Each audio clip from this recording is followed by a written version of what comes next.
अच्छा चलो, ये सही है, सही है ना। चलिए, तो हम लोग भारतीय संविधान के भाग, ये हम देख रहे थे, ठीक है। भारतीय संविधान के भाग, जिसमें मैंने आपको होमवर्क दिया था, क्या कि सभी भाग, ठीक है, और सभी अनुसूचियाँ।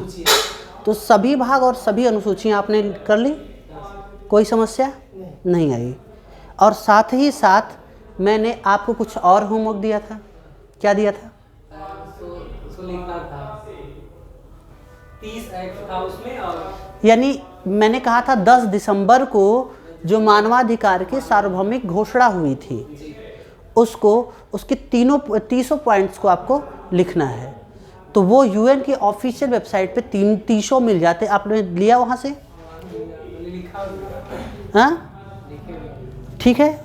तो हमने बात कर ली थी कि भारतीय संविधान के भाग के बाद में भारतीय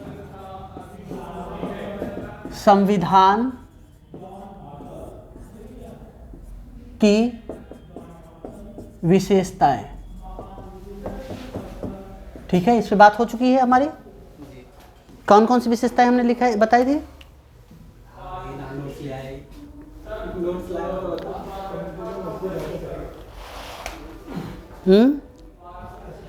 लिखित संविधान, विश्व का सबसे बड़ा संविधान, और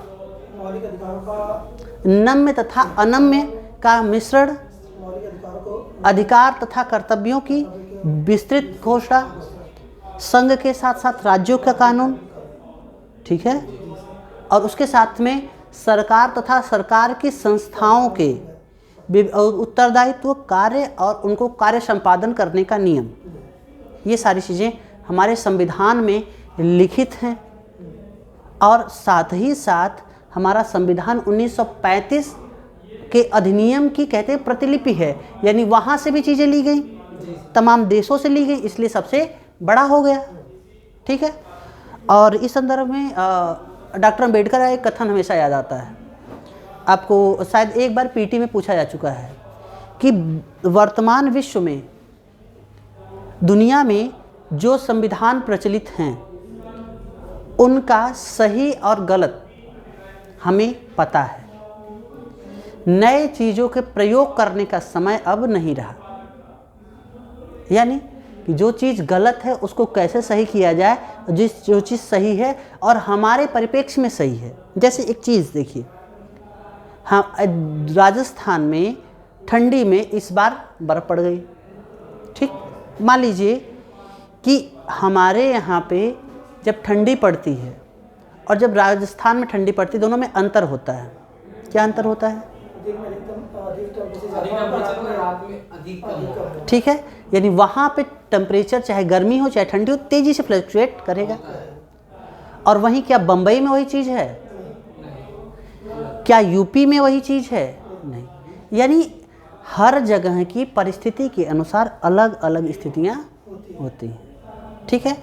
तो उस परिस्थिति के अनुसार चीज़ों को चेंज करना ही क्या कहलाता है? हमारा संविधान अब परिस्थिति के अनुसार ही चेंज होगा। इसीलिए तो आर्टिकल 358 दिया गया, 368 दिया गया, 368 कि संविधान संशोधन, ठीक है। अगर संविधान संशोधन न होता तो संविधान आउटडेटेड हो जाता, इसीलिए संविधान संशोधन दिया गया। तो हमने संविधान की चीज़ें, और अगर ये भारत का संविधान लिखित है तो क्यों लिखित है? लिखित संविधान क्यों होना चाहिए? बार बार पूछता है। एक्चुअली एक बार पीछे से पूछा जा चुका है, लिखित संविधान क्यों आवश्यक है भारत के लिए? जब शक्ति के केंद्र या शक्ति का विभाजन एक से अधिक लोगों के बीच में हो तो लिखित चीज़ें चाहिए। अगर एक ही लोग हों तो लिखने की ज़रूरत नहीं पड़ेगी, ठीक है। इसके बाद में अगर भारत में देखें,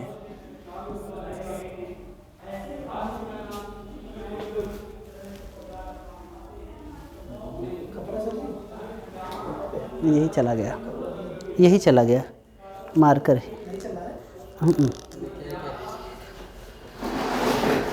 इंक मार्कर है तो मार्कर ही दे।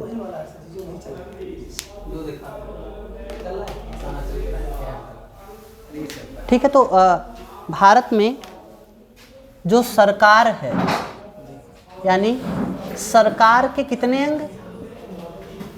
3 अंग। कौन कौन से? कार्यपालिका, विधायिका और न्यायपालिका। ठीक है, तो एक पता है शक्ति पृथक्करण का सिद्धांत, पावर जो है थियरी ऑफ पावर सेपरेशन, यानी शक्ति पृथक्करण का सिद्धांत। ठीक है, शक्ति पृथक्करण का सिद्धांत जिसे कहते हैं मॉन्टेस्क्यू थ्योरम।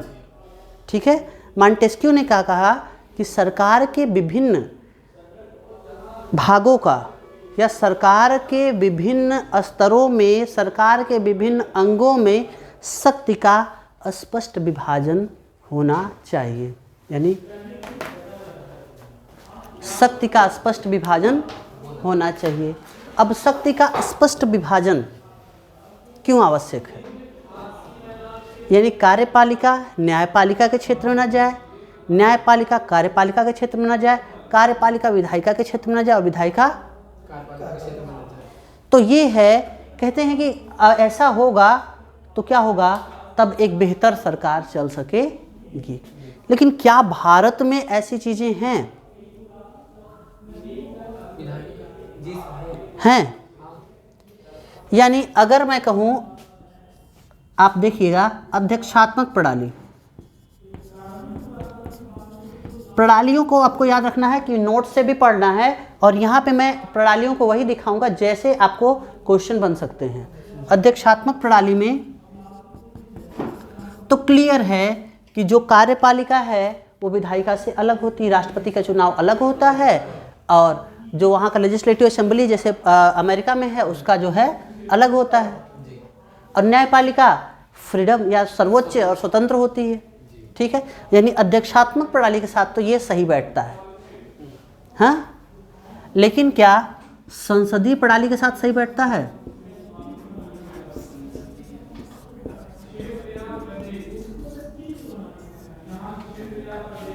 जैसे प्रश्न आया, निम्नलिखित में से कौन सा अध्यक्षात्मक शासन प्रणाली का महत्वपूर्ण अंग है?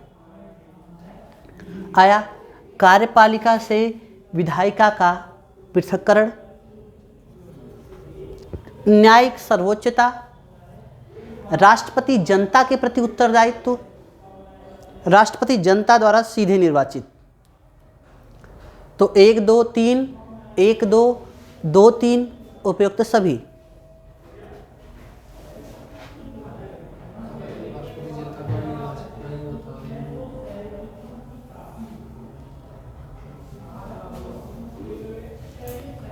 तो उसमें उपयुक्त सभी ही होगा ना, क्योंकि राष्ट्रपति जनता द्वारा निर्वाचित है और जनता के प्रति उत्तरदायी है, क्योंकि वो विधायिका के प्रति उत्तरदायी नहीं है। और राष्ट्रपति क्या है? न्यायपालिका पृथक है और कार्यपालिका विधायिका पृथक है, यानी सब क्या है? पृथक है। न्यायपालिका सर्वोच्च है। लेकिन संसदीय शासन व्यवस्था में क्या होता है? इसी विधायिका से निकलती है ये कार्यपालिका। मोदी जी कहाँ के सदस्य हैं? विधायिका के सदस्य हैं, और इसी विधायिका से निकलती है कार्यपालिका, और ये कार्यपालिका विधायिका के प्रति उत्तरदायी होती है। आर्टिकल 75। ठीक है, तो ये इसके प्रति क्या होती है? उत्तरदायी होती है। ये स्वतंत्र होती है, लेकिन क्या उस मायने में स्वतंत्र होती है कि सर्वोच्च हो?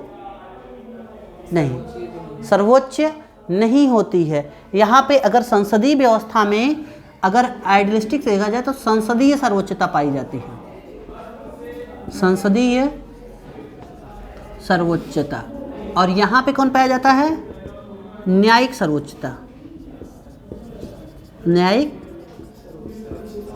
सर्वोच्चता। ठीक है, तो यहां पे शक्ति पृथक्करण वैसे लागू है जैसे यहां लागू है? नहीं, यहां का पृथक्करण अलग है जहां पे सभी अलग अलग हैं, लेकिन यहां पे ये दोनों तो एक चीज है। और यहां न्यायपालिका जैसे न्यायाधीश की नियुक्ति कैसे की जाती है? कार्यपालिका के प्रमुख द्वारा, राष्ट्रपति द्वारा की जाती है ना। यानी कहने का मतलब है कि यहाँ से उस प्रकार का सेपरेशन नहीं होता। और संसद के यानी विधायिका के संस्तुति पर राष्ट्रपति न्यायपालिका के न्यायाधीशों को हटा सकते हैं, यानी उस प्रकार से अलग नहीं है। ठीक है, दोनों का अंतर समझ में आया? तो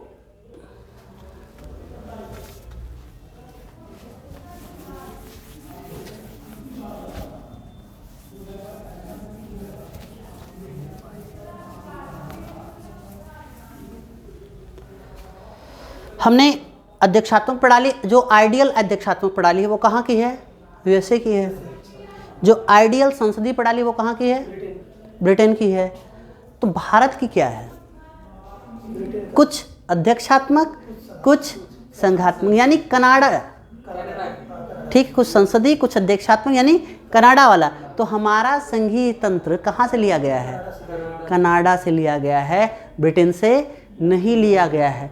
यहाँ पे राष्ट्रपति केवल नाम मात्र का प्रमुख नहीं होता, हालांकि ऑब्वियसली तो होता है, लेकिन उसे विशेष स्थिति में कुछ अधिकार भी है, जैसे वीटो राइट।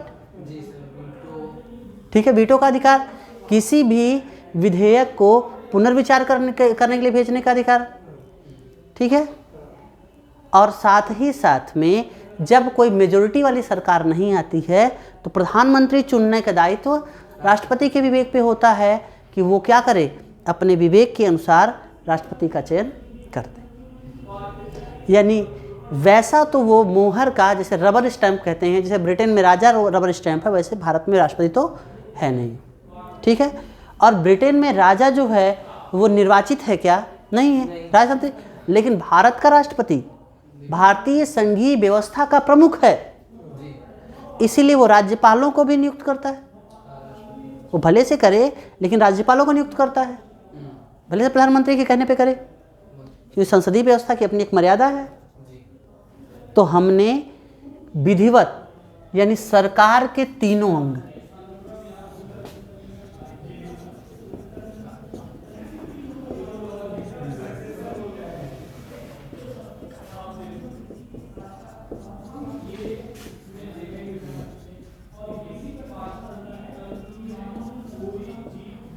इन तीनों अंगों में क्या कर दिया?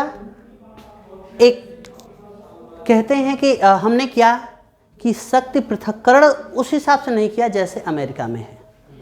तो हमने क्या किया? चेक एंड बैलेंस किया, यानी सभी को नियंत्रण और संतुलन किया। ठीक है, यानी हमने क्या किया कि कार्यपालिका को विधायिका से निकाला और इसी के प्रति उत्तरदायी बना दिया।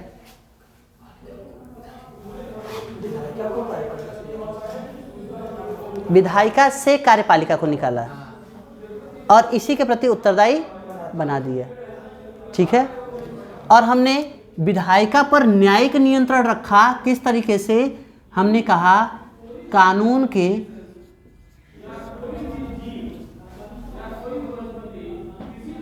विस्तार या कहिए व्याख्या करने का अधिकार।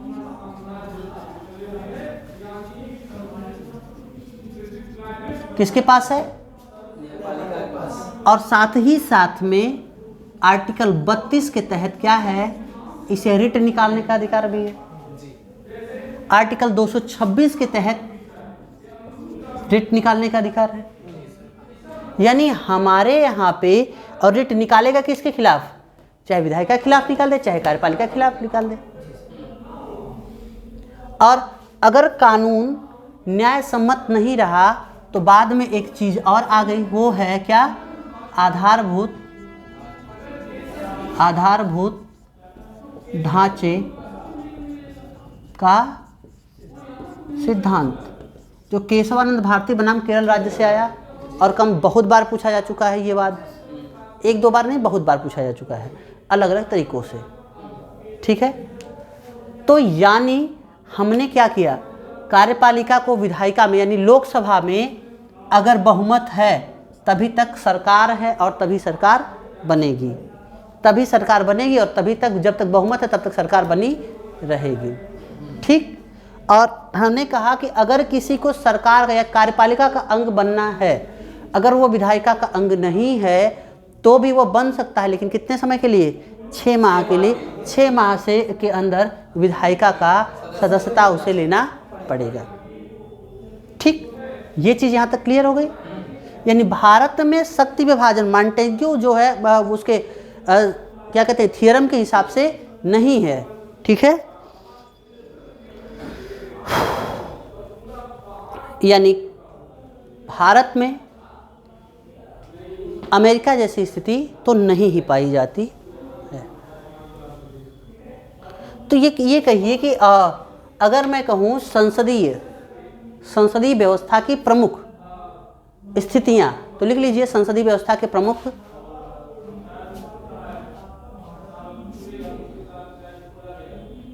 गुण या स्थितियां।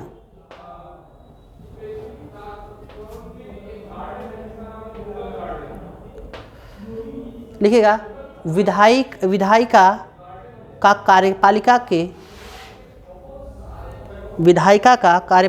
के साथ सामंजस्यपूर्ण संबंध।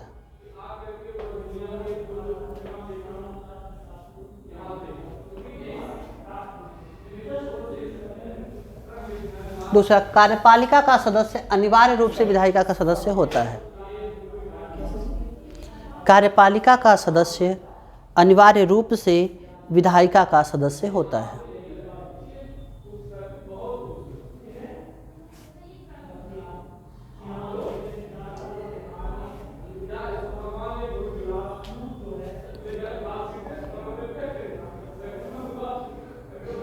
नेक्स्ट लिख लीजिएगा,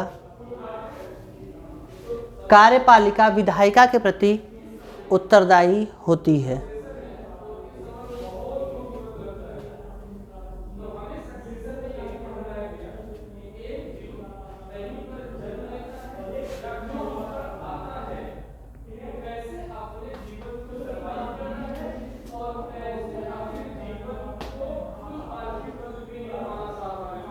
नेक्स्ट, कार्यपालिका का कार्यकाल भले ही 5 वर्ष निश्चित है,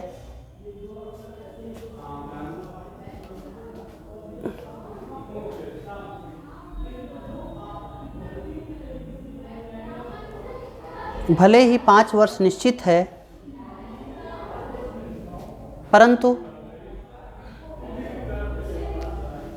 सरकार चलाने के लिए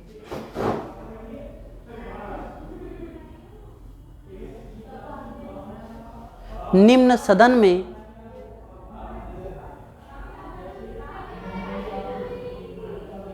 निरंतर बहुमत होना आवश्यक है।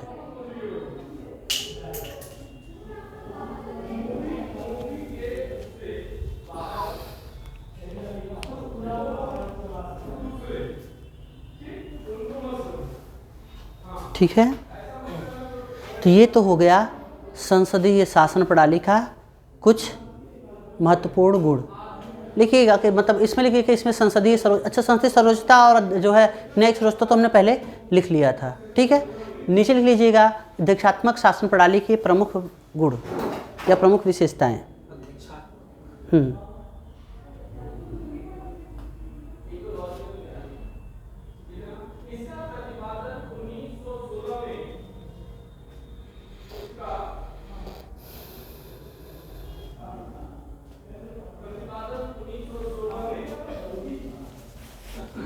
लिखिएगा कार्यपालिका के सदस्य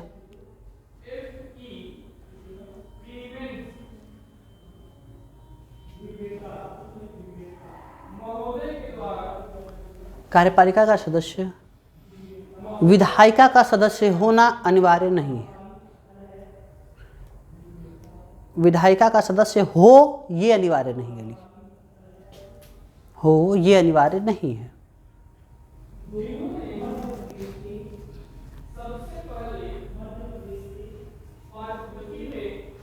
दूसरा, इसमें शासन का वास्तविक अध्यक्ष और नाम मात्र का अध्यक्ष एक ही होता है, यानी डीजीओ और डी फैक्टो, या वास्तविक प्रमुख और नाम मात्र प्रमुख एक ही होता है। तो संसदीय में अलग अलग होगा, जो हमने परसों बता दिया था, कल, हाँ परसों ही बताया था।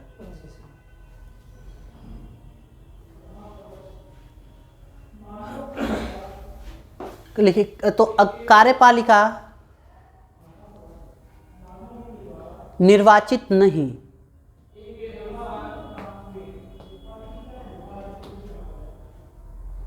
वरम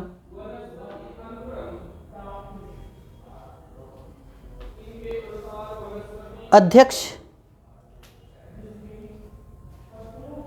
ऑब्लिक प्रधानमंत्री नहीं, राष्ट्रपति के विचार में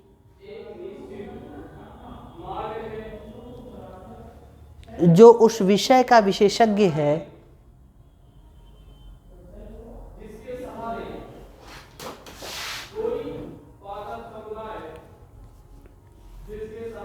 वही उस विभाग का अध्यक्ष।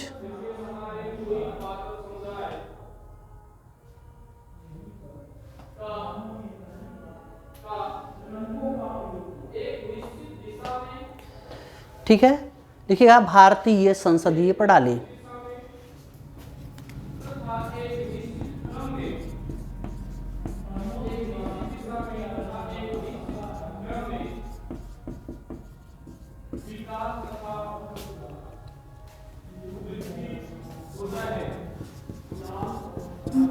गुण है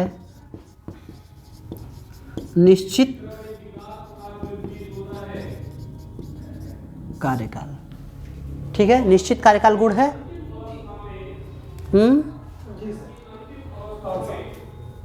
ठीक है,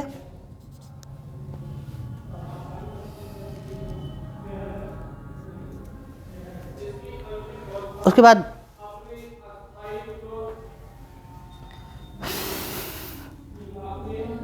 नियंत्रण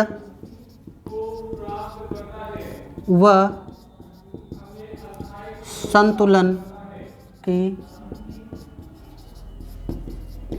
स्थिति, नियंत्रण और संतुलन की स्थिति।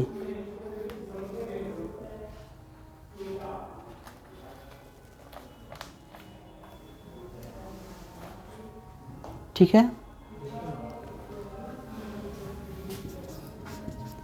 सरकार के विभिन्न अंगों में संतुलन बना रहता है, और उसके बाद व्यक्ति पूजा की संभावना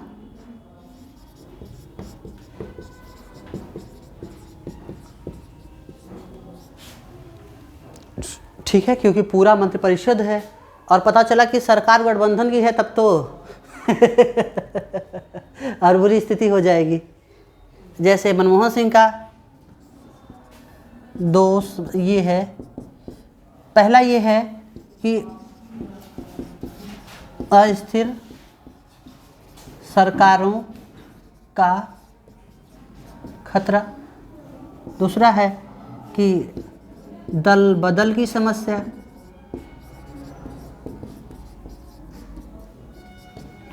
ठीक है, दल बदल की समस्या,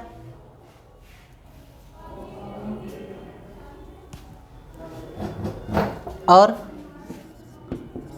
निर्णय निर्माण की प्रक्रिया धीमी। निर्णय निर्माण की प्रक्रिया धीमी। तो ये स्थितियां हैं भारत में। ठीक है।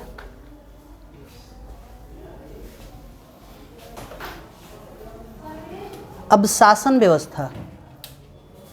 शासन व्यवस्था नीचे चलिए आ रहा।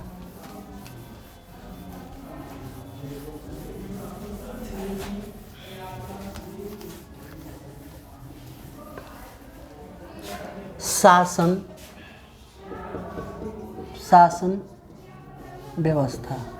अब शासन व्यवस्था दो प्रकार की होती है। एक तो होती है एकात्मक और दूसरा होती है